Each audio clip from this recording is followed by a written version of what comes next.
bulking season's right around the corner, and this Big Boy Baked Penne has over 1,000 calories and 68 grams of protein per dish.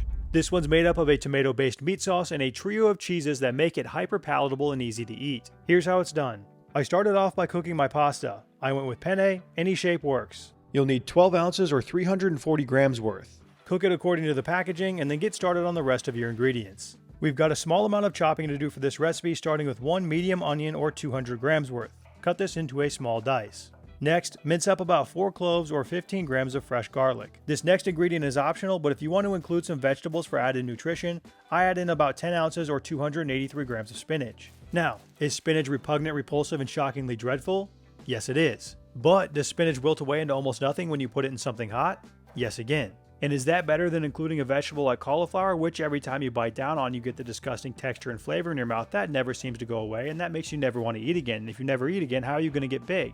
And then you start thinking about what a cruel world we live in, where all the foods that are good for you taste bad and all the foods that are bad for you taste good. Oh, it's just me that does that? Well, then put in whatever vegetable you want. Now that your chopping's done, place a big ass pot over medium-high heat and add 1 tablespoon or 15 grams of oil, followed by 2 pounds or 908 grams of 85/15 ground beef.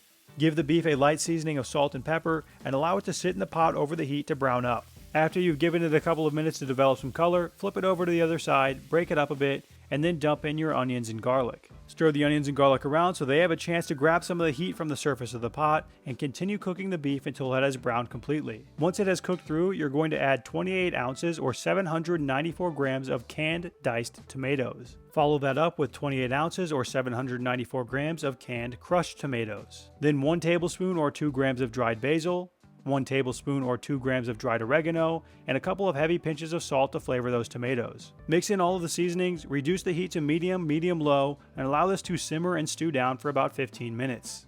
You'll need to tend to your noodles whenever they're finished cooking. You can just move these over into a bowl and allow them to rest until you're ready to use them later. Once your tomato sauce has been simmering for about 15 minutes, give it a stir and a taste test, and make sure it is salted properly. Adjust flavors as needed. Now you can dump in all of your chopped spinach and stir it in to wilt down. It's going to seem like a lot when you first dump it into the pot, but once the heat gets to it, you're going to see that it disappears quickly. After it's mixed in, you can dump in your noodles, and if you're saying, hey, those noodles already have sauce on them, why is that? It's because some ass clown got in my kitchen and poured the noodles in early. So I had to take them all out so I could add the spinach in, and that's why some of them were covered in sauce.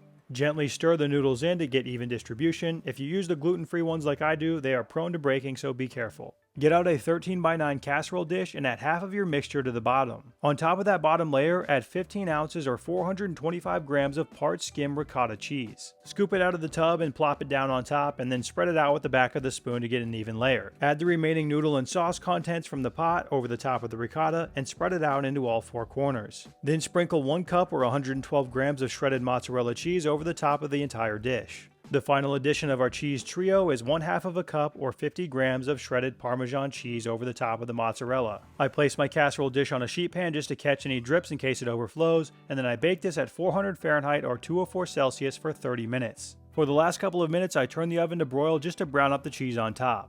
The last thing I did was garnish with chopped parsley for no other reason than to add some green. This step is clearly optional. This sucker is heavy. With the glass dish, it has to weigh 10 or 15 pounds. You'll get 5 servings out of this Big Boy Baked Penne recipe. Unfortunately, there's no great way to cut a rectangle into 5 even slices, so what you could do is cut it into 10 and then each dish gets 2, or you do what I do and you make 1 off cut on the end and then cut the remainder into just 4 pieces. You make your 1 long cut where you think 1/5 of the dish would be, and then cut the remainder into 4ths. Lay out 5 meal prep containers and divide the baked penne into each container. I should mention that you want this to cool a bit before you cut into it, otherwise it's just going to fall apart when you try to scoop it out. You can fill in the gaps of the meal prep containers with any straggling pieces of meat or noodles that are left in the casserole dish after you scoop the big pieces out. Each of these Big Boy Baked Penne dishes has about 1,040 calories with 68.4 grams of protein. Allow these meals to chill out in their containers and cool down close to room temperature until they stop steaming. Then you can toss on the lids and move them into the fridge where they will last for up to 5 days. Saucy, tomato-based meals like this one tend to be good candidates for the freezer, but I personally don't like freezing any of my meals. At over 1,000 calories, this meal definitely has the energy density to help you gain muscle and gain weight in your bulking phase. Now this is only one meal, so you still need to make sure the remainder of your meals throughout the day are on point to hit your energy targets in order to gain that weight.